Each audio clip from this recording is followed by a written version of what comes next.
बात आ रही है, सैया साथी की बात आ रही है, आंगनबाड़ी की बात आ रही है, पशुपालन विभाग का बात आ रहा है, ये सभी लोग ठगे जा रहे हैं। आश्चर्य की ये बात है, दिन रात लोगों से काम किया जा रहा है। 12 बजे रात में फोन आ गया, सैया दीदी को उठना होगा और वो पेशेंट को लेके हॉस्पिटल जाना पड़ेगा, तो उसका मानदेय कितना है?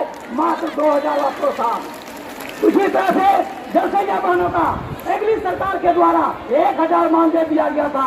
यह सरकार ने हमको ऐसे सरकार को एक तो कमीना सरकार कह सकते हैं, जिन्होंने दिया हुआ चीज हमारा वापस ले लिया है।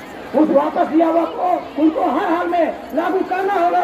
और जो 1000 मानदेय देने की बात को कहा गया था, आपने हम लोगों के साथ वादा किया था कि हमारी सरकार बनेगी तो पूरी जो है सारी लोगों को अनुबंध कर्मियों को न्यूनतम मजदूरी दूंगा। तो आपका न्यूनतम मजदूरी क्या दीजिएगा? जो मिल रहा था वह भी आपने छीन लिया, लेकिन हम लोग छीनने नहीं देंगे, इसलिए कि महासंघ हम लोग के साथ है। क्या महासंघ है वहाँ हमें कोई गिरा नहीं सकता है, कोई हमें हटा नहीं सकता है। जय हिंद, जय भारत। अब आपके बीच में हमारे प्रदेश अध्यक्ष आदरणीय मनोज बाबू आपको संबोधित करेंगे। 1 मिनट।